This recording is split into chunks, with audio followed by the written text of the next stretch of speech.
Tonight, Saturday, June 30th, 2018, downtown Fresno at Chukchansi Park. The Highway 99 Darby, Part 2, between the visiting Sacramento team and the Fresno FC, coming off of a road trip that did not really yield the results that we were looking for. However, tonight, things would be different. Cochran and net helped bring forth a 2-0 clean sheet victory over Sacramento. 38 minutes into the match, Juan Pablo Caffa accepts a beautiful pass, takes his time, and deposits for glory the ball into the back of the net. We go into halftime 1-0 with 49% first half possession for Fresno and 51% for Sacramento. And that's the way it stayed until late in the match, when Franck Tayou gets his first goal for Fresno, and it's going to go viral. It is legendary. He harkened his inner Carli Lloyd, and from behind the midline launches a shot that it was just devastating against Sacramento. It goes into the back of the net from behind the midline. Absolutely beautiful.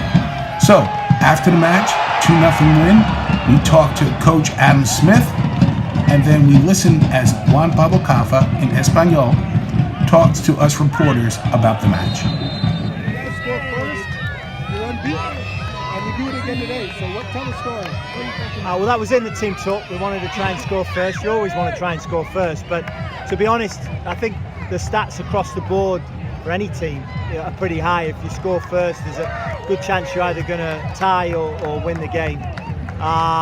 But it was really about just sort of coming back from obviously a disappointing road trip where we had one game completely in control and should have got 3 points, and the other one, you know, we were unlucky not to tie. We should have had a penalty at the end of the game. We didn't get it, and you know, we've come away with 2-1-0 losses. So I'm happy for the players tonight because they've had to bounce back, and they've done it so they can enjoy this win for a few days until we get ready for Portland Timbers. With this, you get a great performance from Ronnie, Romero, Zach, but to see Frank come off the bench and finally open his account for you guys on a goal like that. Yeah, he should have scored the first one though, shouldn't he? Do you know what I mean? He missed the easy one, but then he does that, which I'm sure is going to be viral all over the world and puts Fresno on the map. So it's only a good thing. So I'm delighted for him. And there's more to come from him. I mean, he had another chance. The referee blew for a free kick. It was never a free kick, and he's in on goal. And you know, but that's what you're dealing with. But you know, I'm delighted for him. I'm just delighted for the whole team really tonight. They've put the effort in on the training field. We've had to travel. We've had to deal with altitude. They've had a full week's rest, and they look like the team that have travelled, not Fresno. Coach, a couple of things. First, great clean sheet victory. This is now, if you took it to the two matches, 180 minutes of regulation time, they've only scored 1 goal on you. Yeah, I mean, the last game was a nothing game. We talked about it. You know, it could have been 0-0, 1-1, 1-0 to us, ended up being 1-0 to them. And we had chances. I think we hit the post, and Danny Barrera should have put one in. And you know, so it's a game that should have been a tie. It was two very tired teams that had to make changes. Today was different. We were both able to put our strong lineup out. Sorry, but you know, as I said, we're the ones with less rest. So we've got to give ourselves a lot of credit that we were actually able to pull through. You know, we were looking at the game from up in the booth, and for example, Hayden, what a game he had on defense, unsung hero. Your defense played very well. We miss him when he's not available, and he's had some injury issues, so it's been a problem for us. But yeah, he did great tonight. I mean, I actually sat up for most of the first half because I wanted to have a look at the team shape and the movement of players and individuals and the collective movement of the back line and the midfield line and the runs of the forwards. And then I saw what I what we think we see from the sideline as well. It just reaffirmed the areas that we need to improve on, and I spoke about those at half time where we needed to get better, and the guys responded.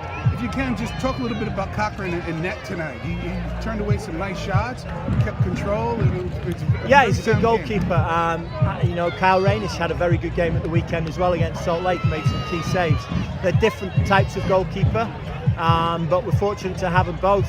Trying to see if we can, you know, keep CJ for a bit longer. I don't know if we can, because it was just a month's loan initially. But I'd really like to keep him for another month if possible. What it enables me to do is rest Kyle when needed, and because he's a little bit older and all the rest of it. But obviously we're going to need him, and you know, he's going to be the guy going into the stretch. But it's great to have two great goalkeepers and have them available for us. And we've also got a good number 3 as well in Sam, who's up and coming. So. You know, it makes for good competition, and it's a healthy environment for him. And lastly, Caffa, a lot of movement tonight. Beautiful first goal. Want to talk about that a little bit? Yeah, he's done very well tonight. You know, as a player that I've got to manage again, because he has the mind of an 18-year-old but the body of a 33-year-old. So, you know, and I love that about him. But you know, I have to manage it. The USL is a lot of travel. It's grueling.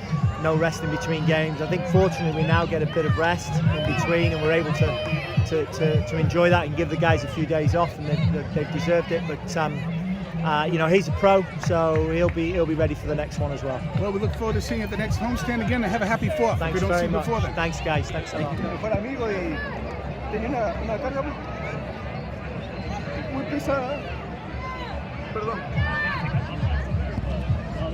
Y bueno, fuimos a sacar adelante el partido, hice un gol y nada, me siento un poco aliviado, pero nada, le va a sacar el dolor a esa familia que todavía no puedo sacar de la cabeza. ¿Cómo se llama su amigo? Ignacio Ibáñez, un chico de 23 años, hermano, una vida por delante, pero bueno, disculpe que me fui de tema, pero es lo único que tengo en la cabeza en este momento. ¿Tú haces para él hoy? Sí, para mi compañero, para él y para toda su familia. Entonces, cuando metiste el gol, no fue nomás un gol normal, fue un gol que llevó un poquito más de peso. Sí, la repetición estuve muy mal, no me podía concentrar entrenando y no puedo parar de pensar en otra cosa que en él y su familia. ¿Eso te ayudó, motivó un poquito más, o qué estabas pensando cuando recibiste ese pase de Ronnie? No, solamente nada, te digo, pensé en definir más sereno porque había tenido una antes que la había errado y estuve más.